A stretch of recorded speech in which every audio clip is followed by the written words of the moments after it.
As the clock ticks down to the premiere of Stranger Things Season 5, Volume 1, fans around the globe are buzzing with anticipation, ready to dive back into the eerie, neon-lit world of Hawkins, Indiana. But before the upside down beckons once more, co-creator Ross Duffer has issued a heartfelt, almost paternal plea via his Instagram platform. Take a moment to calibrate your television sets properly, lest you unwittingly sabotage the immersive experience his team has labored over for years. In a post that's equal parts PSA and passionate manifesto, Ross warns against the insidious garbage features baked into modern TVs, those sneaky enhancements that promise sharper images but deliver soulless distortions. A little PSA before you watch tonight, he begins, his tone urgent yet approachable, like a director whispering secrets from the editing bay. I want to make sure that your TVs are set up properly. At the heart of Ross's advisory is a crusade against the overzealous algorithms that plague contemporary viewing. He singles out dynamic contrast, super resolution, edge enhancement and color filters as prime culprits, those digital tweaks designed to improve the picture but which, in his view, strip away the soul of storytelling. Imagine sinking into your couch, remote in hand, only to have your screen aggressively boosting shadows and highlights, creating unnatural flares that pull you out of Eleven's telekinetic fury or Dustin's heartfelt confessions. Ross doesn't mince words. These settings are garbage, a term that evokes the flickering, unreliable tech of the 1980s world his show so lovingly recreates. But the real villains, he declares, are noise reduction and true motion smoothing, features he dubs the biggest offenders for unleashing the dreaded soap opera effect.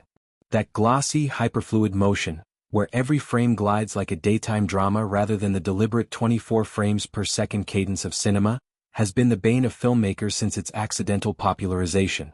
Ross recalls how it once turned gritty action sequences into unnatural ballets, a betrayal of the raw, filmic texture that Stranger Things thrives on.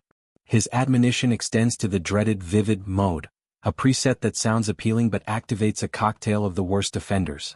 Whatever you do, do not switch anything on vivid, because it's gonna turn on all the worst offenders, Ross cautions, painting a vivid picture of the consequences. Colors bleed into garish territory, skin tones veer toward caricature, and the carefully graded palettes, those moody synthwave purples and electric greens that define the show's aesthetic, dissolve into a cartoonish haze. This isn't mere nitpicking, it's a defense of artistic intent. Stranger Things, from its pilot episode in 2016, has been a love letter to Spielbergian wonder and Carpenter-esque dread, shot on 35mm film to capture the organic grain and depth that digital perfection can't replicate. The Duffer brothers, Ross and his twin Matt, have always prioritized atmosphere over artificial clarity, using practical effects like the Demogorgon's practical puppetry and the Mind Flayer's towering silhouettes to ground the supernatural in tangible terror. To watch it through a veil of algorithmic interference is to miss the subtle flickers of fear in Will Byers' eyes or the warm glow of the arcade CRT screens. Ross's post arrives at a pivotal juncture, as Season 5 marks the end of an era. After 4 seasons of escalating stakes, from the gates to the Russian gulags, the final chapter promises to tie up loose ends with epic confrontations, emotional farewells, and perhaps a few nostalgic Easter eggs for diehards.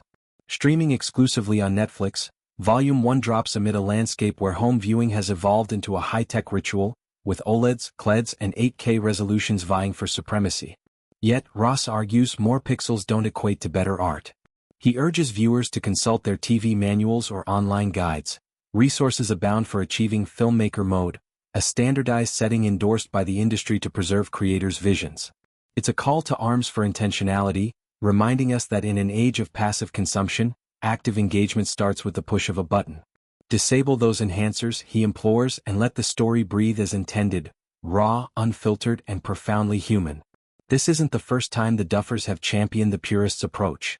Throughout production, they've shared behind-the-scenes glimpses of their analog obsessions, rewatching E.T. on VHS for inspiration, sourcing vintage synthesizers for the score, even building life-size sets of the Starcourt Mall to foster organic performances. Season 5, filmed in secret amid Hollywood strikes, doubles down on this ethos, with rumors of extended runtime episodes that demand undivided attention. Ross's warning, then, is laced with affection for the fandom that's grown from cult hit to cultural phenomenon.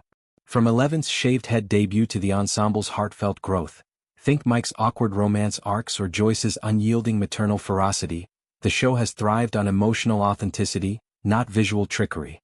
Fans who heed his advice will be rewarded with the full spectrum, the claustrophobic dread of the Upside Down's bioluminescent caverns, the hazy nostalgia of bike rides under street lamps, and the explosive catharsis of Vecna's unraveling psyche. Expanding on the technical tapestry, consider the cinematography that underpins it all.